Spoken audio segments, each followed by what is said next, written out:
thăng cha độc lạc bồi bà đã về ngày na căn cha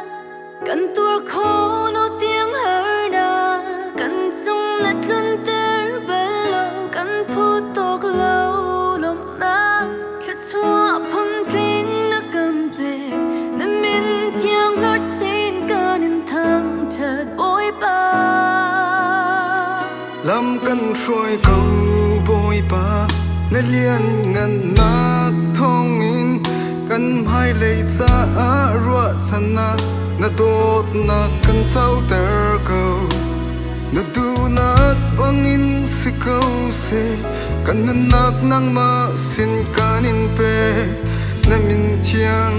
kanin thang that boy ba vang sung a khi na du na chu atling bantuk in lei sung song atlin ter ko so boy ba vang ni na ni na sun par na an ror bantuk in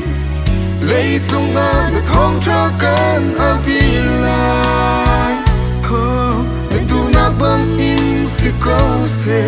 kan dây dòng nắng ma xin kain pe na min thiang kanin thang chat boy ba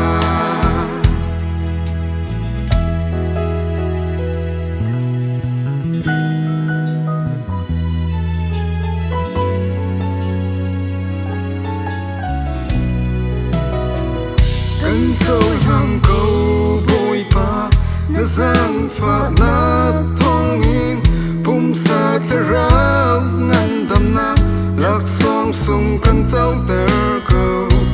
na thong tra kar sin sin ko se kan zum nak nang ma sin kanin pe na min thiang